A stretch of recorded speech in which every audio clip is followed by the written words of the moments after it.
এই মহতী অনুষ্ঠানে আমি উপস্থিত থাকতে পেরে এই এত গুণীজনদের পাশে বসে বা এত কৃতি ছাত্রছাত্রীদের সামনে দাঁড়িয়ে কিছু বলব, এটা আমার পরম সৌভাগ্য। সেজন্য বাপি খান মহাশয়কে পশ্চিমবঙ্গ বিজ্ঞান মঞ্চের পক্ষ থেকে আমি অনেক অনেক ধন্যবাদ জানাই। আমার সামনে যে সমস্ত ছাত্রছাত্রীরা বসে আছো, তোমাদেরকে অনেক শুভেচ্ছা জানাই। আমার আগে একটি পুচকে ছেলে কি সুন্দর গড়গড় করে ইংরেজি বলে গেল। গ্লোবাল ওয়ার্মিং কাকে বলে, কেন হয়? আমি এত ভালো ইংরেজি বলতে পারি না, আমি বাংলাতেই বলছি। আমরা সবাই জানি গ্লোবাল ওয়ার্মিং বা বিশ্ব উষ্ণায়ন কি। সোজা কথায় আমাদের পৃথিবীর তাপমাত্রা বেড়ে যাওয়া, এটা নিয়ে কোনো সমস্যা নেই। গরমকালে গরম পড়বে, শীতকালে শীত পড়বে, ঠান্ডা লাগবে, এটাই স্বাভাবিক। আমরা এত চিৎকার চেঁচামেচি করছি, কিন্তু একটু যদি গভীরভাবে আমরা ব্যাপারটাকে ভাবি তাহলে এটা খুবই চিন্তার বিষয়। আমরা মানুষ শুধুমাত্র আমাদের নিজেদের নিয়েই ভাবতে ভালোবাসি, কিন্তু আমাদের এই পৃথিবী শুধুমাত্র মানুষ নিয়ে তৈরি নয়। তাহলে মানুষ বাদ দিয়েও আমাদের পৃথিবীতে যে সমস্ত জীবকুল আছে তাদেরকেও সমানভাবে বাঁচিয়ে রাখাটাই আমাদের কর্তব্য। সাধারণভাবে এই ধরনের বক্তব্য কেউ শুনতে চায় না, ছোট থেকে বড় কারোরই ধৈর্য থাকে না, কি হবে শুনে, আমি কি করব। কিন্তু যেহেতু তোমরা প্রত্যেকে নিজের নিজের ক্লাসের কৃতি ছাত্রছাত্রী, তোমরা যদি একটু শোনো এবং শুনে একটু উদ্বুদ্ধ হও কীভাবে আগামী দিনের পৃথিবীটাকে একটু সুন্দর করা যাবে। আরও আমাদের 5টা প্রজন্ম পরে যে সমস্ত মানুষ পৃথিবীতে জন্ম নেবে তারা পৃথিবীটাকে এইরকম দেখতে পাবে তো? আমাদের ছেলে মেয়ে যেভাবে পৃথিবীটাকে দেখতে পাচ্ছে, তাদের ছেলে মেয়ে, তার ছেলে মেয়ে, অর্থাৎ আরও 5 থেকে 10টা প্রজন্ম পরে পৃথিবীটা এত সুন্দর থাকবে? সহজ না।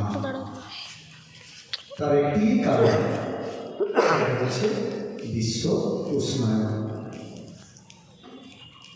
প্রতি বছর পৃথিবীর তাপমাত্রা, গড় তাপমাত্রা একটু একটু করে বাড়ছে। অনেকগুলো কারণ আছে, এর তো কোনো নির্দিষ্ট একটা কারণ নেই যে ডাক্তারবাবু বসে আছেন, জ্বর হয়েছে, চলো প্যারাসিটামল নিয়ে দিলাম, সেরে গেল। একটা কারণ নেই, অজস্র কারণ আছে। তার মধ্যে যেটা মূল কারণ, যেটাকে বিজ্ঞানীরা খুব সুন্দরভাবে জানাতে পেরেছেন, সেটা হচ্ছে পরিবেশে কার্বন নিঃসরণ।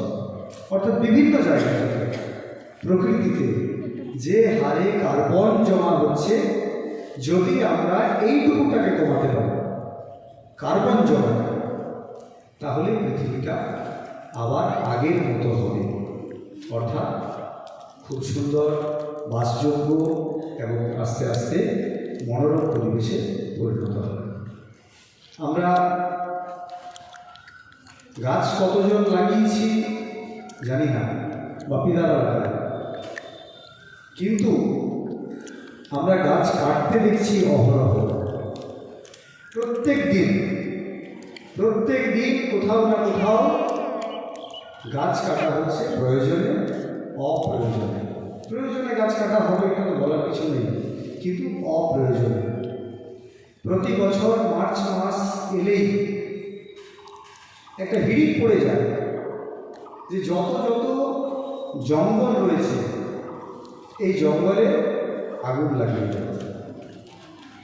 12 মাইল জঙ্গল, যাদের ওইদিকে বাড়ি বা যাদের এদিকে বাড়ি ওদিকে বেরোলে আশেপাশের জঙ্গলের দিকে তাকালে দেখতে পাওয়া যাবে চারদিকে একদম তলাটা কয়লা হয়ে গেছে, পুড়ে ছাই হয়ে গেছে। কি লাভ হয় জানা নেই। আগের তুলনায় বর্তমানে গাড়ি ঘোড়া প্রচুর বেড়েছে, কার্বনের পরিমাণ বাড়ছে। তাহলে আমাদেরকে এমন একটা পরিবেশ তৈরি করতে হবে যেখানে গাছ কাটা চলবে না। যতটুকু আছে এটাকে যেন আমরা পরিপূর্ণভাবে রক্ষা করতে পারি, এটা আরো ভাইটাল। একটা লেখা করছিলাম যে আমাদের একটা গাছও লাগানোর দরকার নেই। বর্তমান পৃথিবী এখন যে অবস্থায় আছে আমাদের একটি গাছও লাগানোর দরকার হবে না যদি আমরা আর একটি গাছও না কাটি। অর্থাৎ প্রকৃতি নিজেই নিজের ক্ষতকে সারিয়ে তুলবে। ছোটোখাটো রোগ জ্বালা হলে যেরকম আমাদের ওষুধ খাওয়া দরকার হয় না, আমাদের শরীরের যে নিজস্ব প্রতিরোধ ক্ষমতা আছে সেই প্রতিরোধ ক্ষমতা দিয়েই আমাদের রোগ সেরে যায়, কখনো কখনো যেতে হয়। সেরকম যদি আমরা আর একটা গাছও না কাটি প্রকৃতি নিজেই নিজেকে সারিয়ে তুলবে। তার প্রমাণ আমরা করোনার সময় পেয়েছিলাম। করোনার সময় আমাদের দূষণ অনেকটাই কমে গিয়েছিল, কিন্তু এই তোমাদের ছোট ছোট ছেলেমেয়েদের করণীয় কি? তোমাদের কিছু করার নেই, শুধু দেখিয়ে যাওয়া হবে আর কিচ্ছু করার। কারণ আমাদের মধ্যে এখনো এত ক্ষমতা হয়নি যে আমরা রাষ্ট্রের বিরুদ্ধে লড়তে পারব। 100 জন, আমরা যদি এখানে 100 জন থাকি, আজকে 100 জনকে যদি আমি বলি যে ভাই মনে আগুন লাগিও না, 100 জনের মধ্যে যদি 99 জনও শোনে যে না মনে আগুন লাগানো ভালো নয়, মনে আগুন লাগাবো না, কিন্তু একজন যদি না শোনে, সেই যদি একটা আগুন লাগিয়ে দেয়, ওই একজন আর 99 জন, একজনের জন্য 99 জনের পাল্লা হালকা হয়ে যাবে। তাহলে সচেতনতা যতটুকু দরকার সেটা হচ্ছে নগণ্য। তার জন্য দরকার সরকারি নিয়ম নীতি। সরকারি নিয়ম নীতি যদি একটু কঠোর হয় তাহলে আমাদের এই যে বিপর্যয় এটাকে আমরা আটকাতে পারব। কিন্তু দুর্ভাগ্যের বিষয় সরকার অর্থাৎ যাদের সার্বিক দায়িত্ব নেওয়ার কথা তারা এই বিষয়ে আশ্চর্যজনকভাবে নীরব। শুধু নীরব করলে ভুল হবে। যদি কোথাও কোনো ঘটনা এরকম ঘটে থাকে তার বিপরীতে যতটুকু শাস্তির বিধান আছে সেটাও বাস্তবায়িত হয়। ঠিক আছে? এবং সরকার নিজে থেকে বিভিন্ন পয়সাওয়ালা লোকের কাছে